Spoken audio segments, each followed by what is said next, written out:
യുഎഇയിലെ പ്രമുഖ കാർഗോ കമ്പനിയായ എം ഗ്രൂപ്പിന് കീഴിലുള്ള 123 കാർഗോയുടെ പുതിയ ബ്രാഞ്ച് അലൈനിൽ തുടങ്ങി. പാണക്കാട് സെയ്ദ് അസീൽ അലി ശബ്ദങ്ങൾ ഉദ്ഘാടനം ചെയ്തു.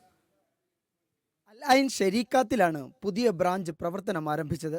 ഉദ്ഘാടന ചടങ്ങിൽ M group chairman Muneer Kavungal Parambil, പ്രഭാഷകൻ സിംസാറുൽ ഹക്ക് ഉദവി തുടങ്ങിയവർ സന്നിഹിതരായിരുന്നു. ഉദ്ഘാടനത്തോടനുബന്ധിച്ച് ഉപഭോക്താക്കൾക്ക് നിരക്കിളവിൽ ചരക്കുകൾ നാട്ടിലേക്ക് അയക്കാമെന്ന് ബന്ധപ്പെട്ടവർ പറഞ്ഞു. എം ഗ്രൂപ്പ് 123 കാർഗോയുടെ 19ാമത്തെ ബ്രാഞ്ചാണ് ഇന്ന് അലൈൻ ഷെരീക്കാത്തിൽ ഓപ്പൺ ആക്കിയത്. അലൈൻ പ്രവാസികളുടെ ആവശ്യാനുസരണം എം ഗ്രൂപ്പിൻ്റെ 123 കാർഗോയുടെ സർവീസ് ഇനി മുതൽ അലൈനിലും അവൈലബിൾ ആണ്. കൂടാതെ തന്നെ ഉദ്ഘാടനത്തിനോടനുബന്ധിച്ച് നാട്ടിലേക്ക് സീ കാർഗോ സർവീസ് 6 ദിറംസ് ഉള്ള നിരക്കുള്ള സർവീസ് 1 കിലോ 4 ദിറംസ് എന്ന നിരക്കിൽ ഈ റമസാൻ ലാസ്റ്റ് വരെ നിങ്ങൾക്ക് അയക്കാം.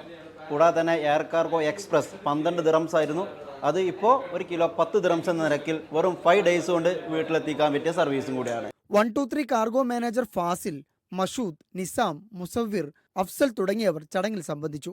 ഇന്ത്യയിലുടനീളം നേരിട്ടുള്ള ക്ലിയറൻസും നേരിട്ടുള്ള ഡെലിവറി നെറ്റ്വർക്കും എം ഗ്രൂപ്പിന്റെ പ്രത്യേകതയാണെന്ന് മുനീർ കാവുങ്ങൽ പറമ്പിൽ പറഞ്ഞു. ഗ്രൂപ്പിന്റെ 20ാമത്തെ ബ്രാഞ്ച് മാർച്ച് ആദ്യവാരത്തിൽ റാസൽ ഖൈമയിൽ ആരംഭിക്കുമെന്നും അദ്ദേഹം അറിയിച്ചു. Media 1 Abu Dhabi.